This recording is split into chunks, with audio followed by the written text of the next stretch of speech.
आज के हमारे इस वीडियो में हम आपके लिए पापांकुशा एकादशी की व्रत कथा लेकर आए हैं। इस कथा के अनुसार एक समय कुतिपुत्र युधिष्ठिर में भगवान श्री कृष्ण से प्रश्न किया, हे मधुसूदन, अश्विन मास के शुक्ल पक्ष की एकादशी के बारे में मुझे बताए। एकादशी के बारे में मुझे बताए, इस एकादशी का क्या नाम है तथा इसका व्रत कैसे किया जाता है। इस व्रत को करने से क्या फल मिलता है, कृपा करके आप यह विस्तार पूर्वक बताए। अर्जुन की उत्सुकता को शांत करने के लिए भगवान श्री कृष्ण कहते हैं, ये पांडुपुत्र अश्विन मास के शुक्ल पक्ष की एकादशी का नाम पापांकुशा एकादशी है। ये पाप रूपी हाथी को अंकुर से बांधने के कारण बाबा का शव कहलाती है। इस एकादशी का दिन भगवान श्रीहरि है, मेरा पापा हरि विष्णु को अति प्रिय है। पापांकुशा एकादशी की व्रत कथा के अनुसार प्राचीन समय में विंध्य पर्वत पर क्रोधन नाम का एक बहेलिया रहा करता था। वो बहुत दूर था। उसने अपना सारा जीवन हिंसा, लूटपाट, झूठ बोलने, मदिरा का सेवन करने और गलत संगत में रहने जैसे सभी पाप कर्मों में बिता दिया था। जब उसका अंतिम समय आया तब यमराज ने एक दिन पूर्व अपने दूतों को आज्ञा दी कि कुदन को दरबार में पेश किया जाए।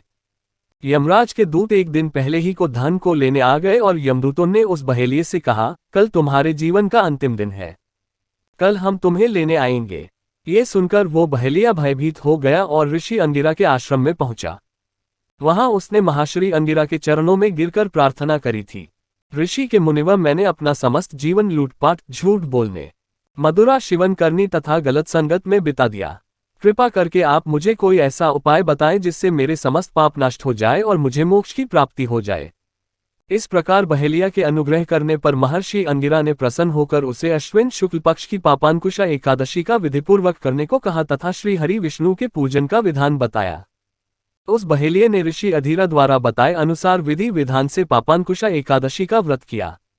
अपने द्वारा किए गए समस्त पापों से छुटकारा पा लिया। अश्विन शुक्ल पक्ष की इस पापांकुश एकादशी के व्रत तथा पूजन के प्रभाव से जब यमदूतों ने ये चमत्कार देखा तो वह बहेलिया को लिए बिना ही ये हम लोग वापस लौट गए।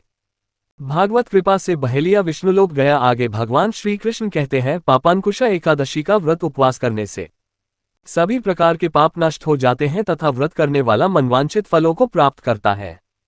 इस एकादशी के दिन भगवान श्रीहरि विष्णु का पूजन करने से मनुष्य को स्वर्गलोक की प्राप्ति होती है।